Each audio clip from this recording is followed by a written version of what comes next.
Olá pessoal, bom dia, tudo bem com vocês? Bom, na semana passada nós falamos um pouco sobre a questão da Revolução Industrial na Inglaterra e nós temos que analisar como ocorreu, quando ocorreu, né?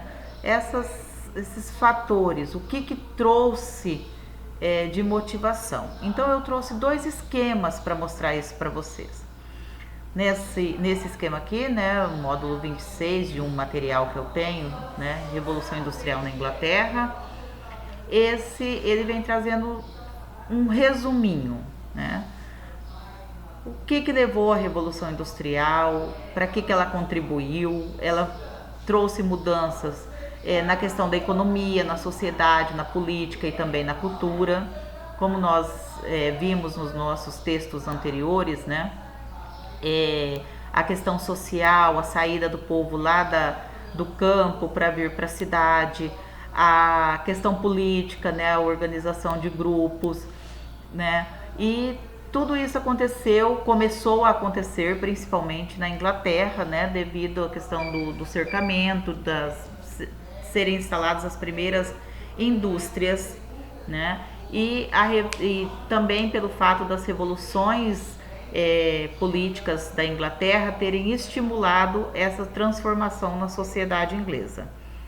Fatores importantes da Revolução Industrial foi a questão do acumulação de capital, ação governamental, a abundância da mão de obra nas cidades, porque os camponeses tinham saído do campo e estavam indo para as cidades.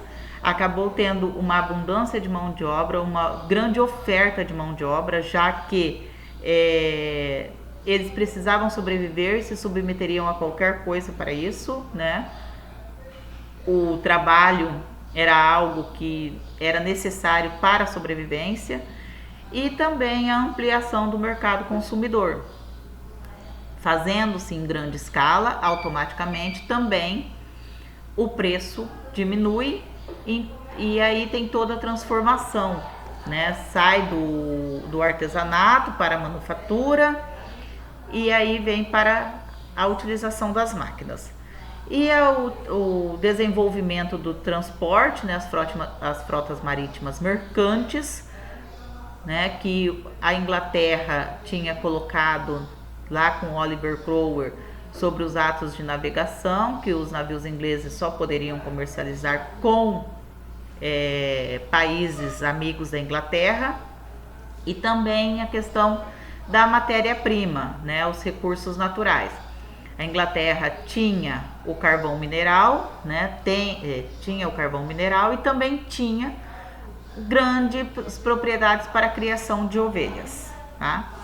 Durante o período da Revolução Industrial, vem também a questão das invenções das máquinas. A máquina a vapor, o tear mecânico e a utilização do carvão e do ferro, né? A questão da metalurgia.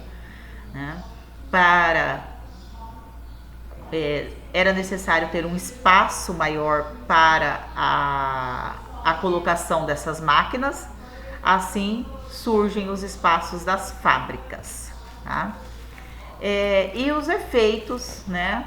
A formação da classe operária, o proletariado, o processo de urbanização intensificado, ou seja, cria-se grandes cidades ao redor dessas fábricas, né, formada principalmente por trabalhadores, por operários destas fábricas, a afirmação do pensamento liberal, né, do pensamento burguês, ou seja, o enriquecimento, a questão de quem tinha mais dinheiro podia formar as fábricas, acabavam por tendo condições de implantar essas fábricas, acabavam por confirmar a questão da riqueza, né, do adquirir capital.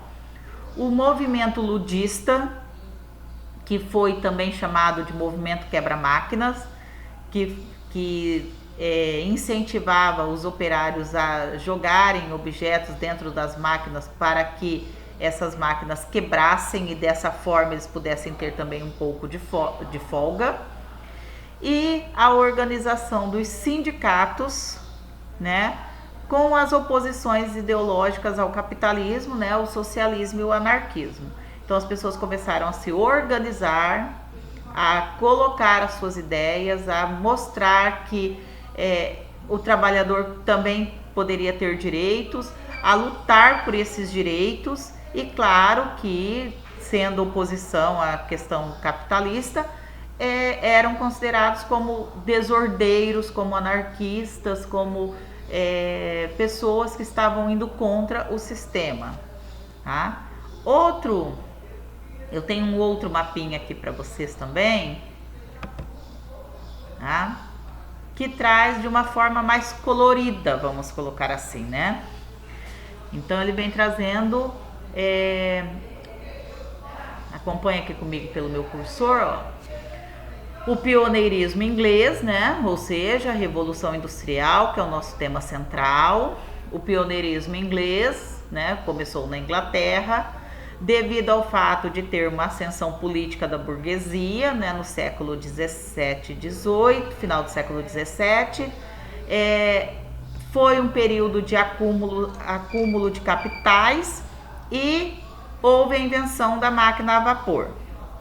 A Revolução Industrial, ela se expandiu na primeira fase para a Inglaterra até a França, né, com a questão do carvão, né, do carvão mineral. Depois ela teve uma segunda fase já no século XIX, na Europa, Estados Unidos e Japão, né, que a segunda fase ela é baseada principalmente devido às descobertas e utilização do petróleo. E a terceira fase, que ocorreu no mundo todo, que é a questão das tecnologias. Mas ainda falando sobre a questão da revolução no seu início, nós temos operários versus burgueses, a mão de obra explorada e os burgueses levando suas vantagens, né? Por que houve essa questão da exploração?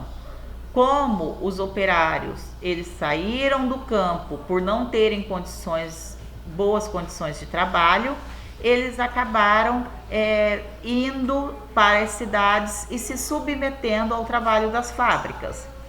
Também havia a questão da tensão entre as classes, né? Então, dois movimentos importantes, o cartismo, que enviou uma carta ao parlamento pedindo direitos aos trabalhadores das fábricas, e o ludismo, que foi o movimento do quebra-máquinas. O cartismo, eles buscavam direitos através da política. Então, eles queriam que o parlamento apoiasse as suas reivindicações. Claro que isso foi num processo de longos anos, né, até conseguirem algumas poucas vantagens.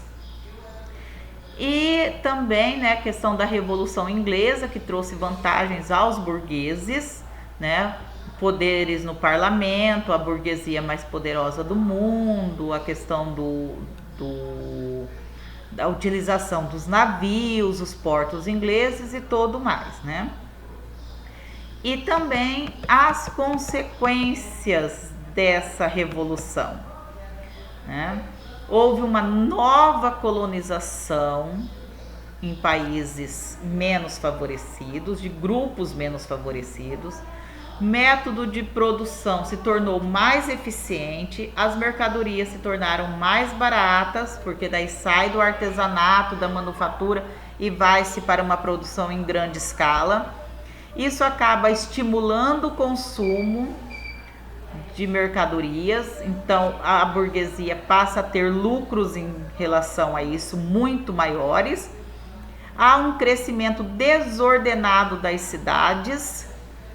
As cidades crescem ao redor das fábricas sem nenhum tipo de infraestrutura, o que causa uma poluição ambiental no mundo inteiro e que, como consequência final, né, a questão da poluição ambiental acaba por ameaçar o futuro da vida na Terra. Então, várias espécies acabam entrando em extinção devido ao desmatamento para o aumento das cidades, a questão dos esgotos que poluem rios e o solo, e assim acaba por prejudicar não só as pessoas, como também acaba por prejudicar o meio ambiente.